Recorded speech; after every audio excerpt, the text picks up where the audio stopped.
With us being so busy in our lives and all the news and the podcasts and everything that we've got to do, have you taken a minute to have a breath? Have you taken a minute just to forget about that anxiety and the overwhelm and everything else you're dealing with because you're trying to make shit happen, or you're worried about shit happening, or you're worried about worrying about shit happening? Don't worry, I know those people who do all that stuff too. So I invite you to take a big old deep breath. If you can get outside, get some fresh air, go do it. One of the best things I do for myself is when I'm not making videos, obviously. I get to take Bailey for a walk, but I make sure I don't bring my phone. I make sure I'm not on my phone.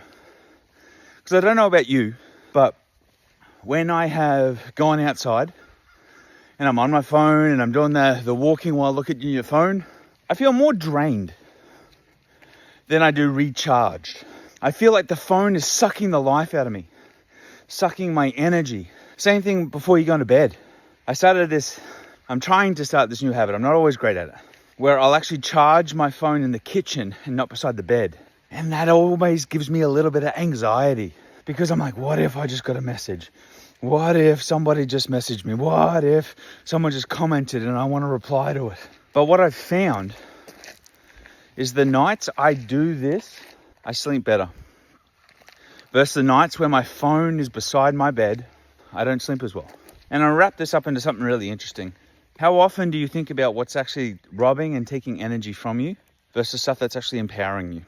And sometimes it takes you a minute to actually just think about that, what the hell that is, what's going on in your life, and what steps you can put into place to correct that.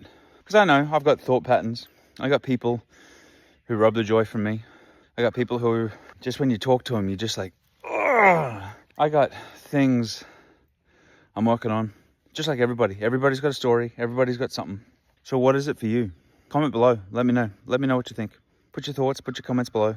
I'd love to see what you're working on. Love to connect with more people. Because sometimes it can be lonely. There's no one here right now. It's funny how in the same breath you can be lonely but yet connected to the world and everybody else. But that's only a story you're telling yourself of being lonely too, because you're not really lonely.